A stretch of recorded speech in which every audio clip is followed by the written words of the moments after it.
Muy bien, vamos a dar inicio. Hoy quiero hacer un análisis de lo que es el sector financiero y también el sector de ahorro y crédito bancario, cooperativo, de intermediación financiera, eh, todo lo que hace a finanzas personales, todo lo que hace a administración financiera de empresas, el flujo de caja. Eso vamos a ir tocando dentro de lo que nos toca analizar a través de la geografía económica. Por un lado, tenemos que partir de la base fundamental que en economía existe desde ya el siglo XVIII, digamos, una propuesta de pensamiento liberal tendiente hacia un orden natural, es decir, un equilibrio automático del sistema económico.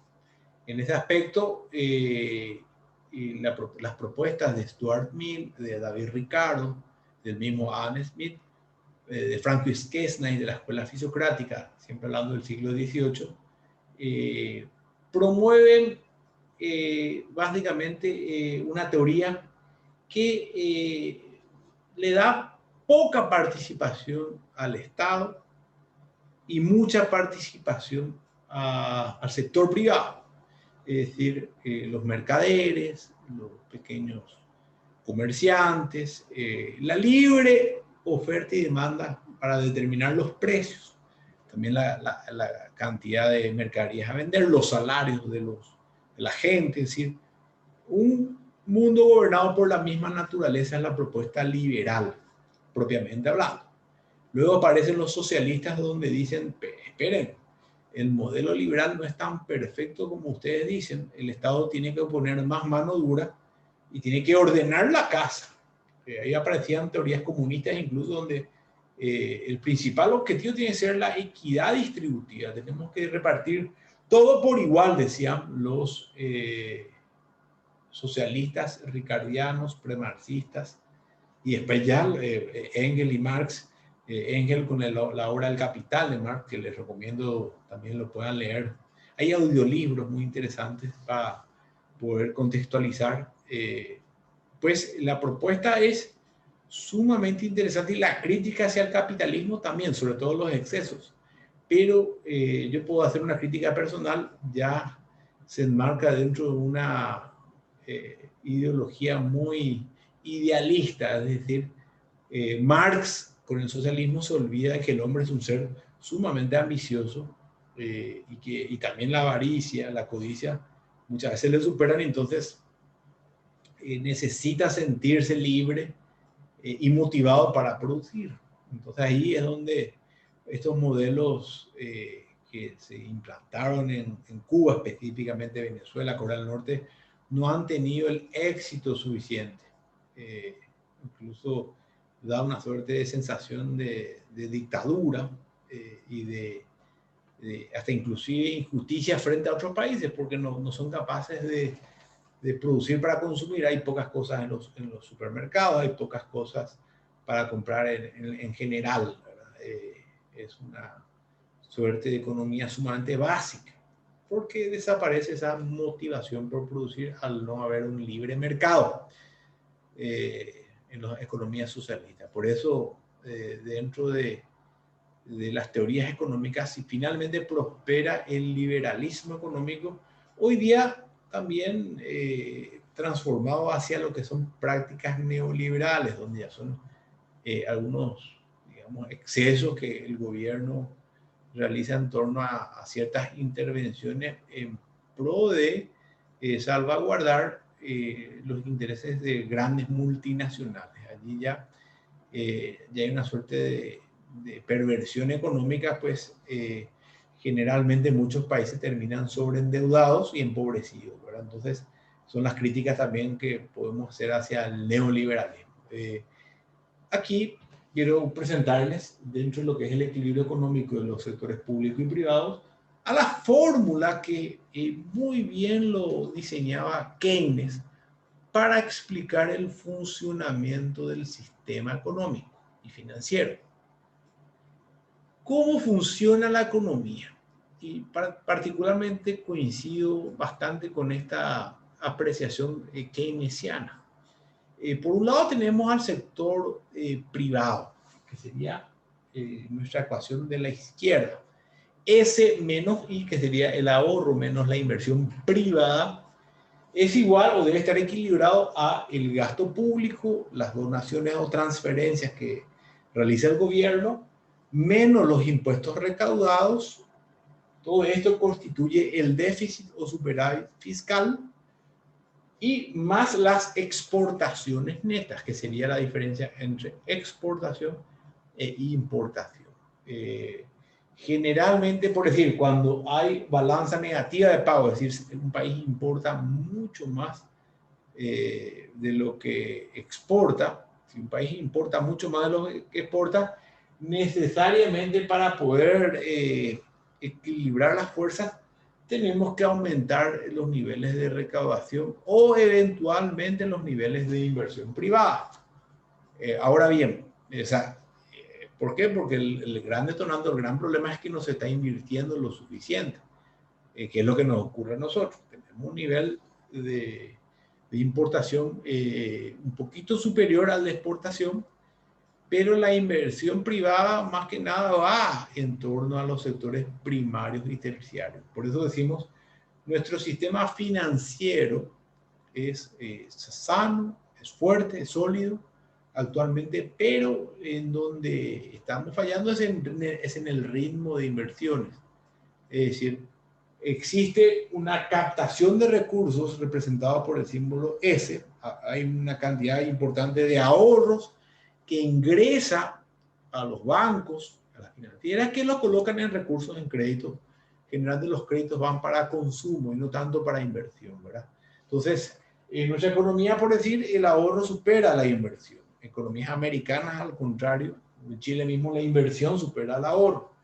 Y eso da o promueve, mejor dicho, una suerte de comportamiento bien diferente, pues el gasto público es moderado y la recaudación es alta. Hay una suerte de superávit fiscal, hay una suerte de inversión pública importante, y eso también le permite a este país finalmente tener un saldo positivo en la balanza de pago, a diferencia nuestra, en donde, reitero, nuestro nivel de inversión privada más que nada es en el sector primario y terciario, poca industrialización, bueno, en construcción estamos relativamente bien, pero lo que hace a fábricas industriales o producción tecnológica, ahí todavía estamos en deuda, ¿verdad? Entonces, esto es lo que debe corregir indefectiblemente nuestro país. El gasto público y las donaciones son elevadas, sobre todo el gasto público, el gasto corriente. ¿Qué significa gasto corriente? Pago de salarios, viáticos, como ya venía explicando en clases anteriores. Y generalmente esto supera con creces a nivel de recaudación. O sea, tenemos o presenta en nuestra economía importante déficit año a año en el sector público. Estamos debiendo más, y ¿cómo cubrimos ese déficit? Con deuda, con endeudamiento externo. ¿Cuál es el gran problema del endeudamiento externo? Los intereses que se van acrecentando y el comprometimiento de las generaciones futuras que deberán eventualmente pagar esa deuda. Entonces, hay un problema de equilibrio, hay un problema de equilibrio. ¿Qué es lo que debemos hacer? Buscar estimular las inversiones privadas sin que desmedro del ahorro privado, pero sí fortalecer más que nada el mecanismo, los mecanismos de credibilidad en el sistema. Cuando hablamos de credibilidad hablamos de que las instituciones públicas necesariamente deben de funcionar. ¿Cuál es el gran problema hoy que, bueno, ya pudimos observar en las elecciones últimas? Las sociedades, no solamente Paraguay, a nivel latinoamericano, generalmente las sociedades ya no confían en la gestión de los políticos, no confían en las instituciones del Estado. Entonces, eso hace que la inversión privada formal al menos no se tipifique en la economía. Sí, lo que existen son inversiones especulativas. Y eso compromete finalmente a dos variables, a la tasa de inflación y a la tasa de desempleo. ¿Son altas las tasas de desempleo en nuestro país? Altísimas, llegando casi al 10%. Y si metemos subempleo, también otro 10%. O sea, estamos hablando de que de cada 10, 8 tienen cierto empleo formal. Uno no trabaja y uno informal. O sea, tenemos una suerte de relativa crisis en ese aspecto y también un nivel de inflacionario moderado, donde ahí quiero resaltar, por eso les compartía a primera hora la política, los conceptos principales de la política monetaria, pues allí sí estamos cumpliendo bien los deberes, especialmente en lo que respecta a la gestión del Banco Central. Hay un encaje legal bajo, no hay grandes préstamos que el Banco Central realiza a las instituciones privadas, es moderado, también se mantiene estable el tipo de cambio, entonces eso ayuda bastante para que no haya un desequilibrio en el mercado financiero. También ayuda mucho que exista hoy una competencia fuerte en el sistema financiero, con cooperativas cada vez más grandes y competitivas, con bancos cada vez más grandes y competitivos, y financieras también, casas de crédito también. O sea, hoy hay mucha oferta de créditos y también para colocar recursos hay muchas opciones, incluso bolsa de valores. Es decir, eso nos permite eventualmente poder hacer un análisis mucho más amplio de dónde vamos a estar colocando nuestros recursos, ¿verdad? Resumiendo, el sector privado y el sector público tienen que estar equilibrados, ¿sí? Aquí ya explicaba, la S simbolizaba el ahorro, la I la inversión, G el gasto público, T eres las donaciones o transferencias que el gobierno realiza, T impuestos recaudados, lo que ingresa, X exportaciones y M son las importaciones. ¿Qué es lo que tenemos que, y por qué les compartía un poco este tema de educación financiera en la actualidad? Pues las principales sugerencias que nos brinda un poco esta disciplina va de la mano con el funcionamiento de la economía. Es decir, uno debe primeramente procurar acrecentar su ritmo de capitales a ser invertidos y tener incluso un capital de giro, especialmente si va a montar una empresa. La asociatividad también es otro de los factores de importancia. Cuando uno cobra una gratificación, cuando uno cobra aguinaldo, cuando uno cobra algún honorario importante, también de la misma manera uno tiene que racionalizar sus gastos y, como suelo decir, pagarse a uno mismo primero. Los sistemas de ahorros programados son o representan, mejor dicho, una gran ventaja, especialmente a nivel cooperativo, que pagan una tasa un poquito más elevada y realmente brindan una opción válida para socios de cooperativa y naturalmente la comunidad en general. Es de importancia hablar un poquito acerca de estos tips en cuanto a finanzas personales. El primer punto entonces es tener un capital de giro, tener una disciplina en el ahorro,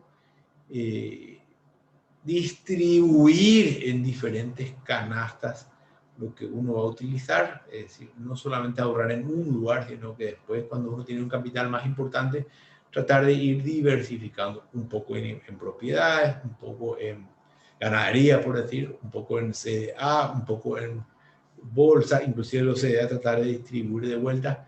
¿Qué es lo que se hace? Se atomiza el riesgo con ello y uno naturalmente puede, ante alguna situación catastrófica que pueda ocurrir en alguna de las actividades, el riesgo está diversificado y no pierde todo su capital.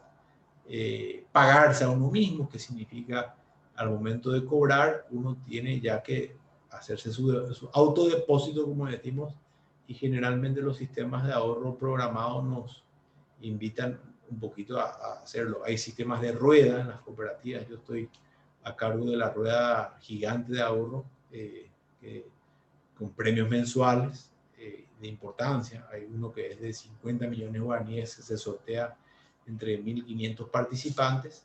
Si no ganas, es autocancelado. O sea, si ganas es autocancelado, y si no ganas, se te devuelve todo lo depositado más una bonificación interesante, ¿verdad? Esos son sistemas de ahorro que hoy uno puede tranquilamente ir apostando, apuntalando para, o pensando, mejor dicho, en un futuro de prosperidad, de tranquilidad financiera y eventualmente de apertura de posibilidades empresariales, de obtener una libertad financiera y de una sostenibilidad de largo plazo. La disciplina es clave. Tarde o temprano vencerá la inteligencia, lo decía Yokoi Kenji en su visita a Paraguay, y que dentro de ese marco también alienta fundamentalmente a invertir en educación. El gasto que ustedes hacen por decir, a pagar cuotas, comprar libros, no es un gasto, es una inversión, porque eso representa posibilidades de obtener negocios, de mejorar sus ideas comerciales, de obtener mejores posiciones laborales a futuro. Eso le va a permitir ganar más el día de mañana con seguridad. Pero ahí está esa combinación mágica que uno tiene que hacer entre lo que hay que invertir y el sacrificio presente para tener una prosperidad en el futuro, ¿verdad? Ese pensamiento de largo plazo es la última recomendación que os dejo para la reflexión final. Siempre hacerse un presupuesto, siempre registrar los gastos y los ingresos que uno realiza y siempre mirar o tener objetivos, metas a mediano y largo plazo. Algunos de los tips que bueno, van de la mano con lo que hemos desarrollado el día de la fecha.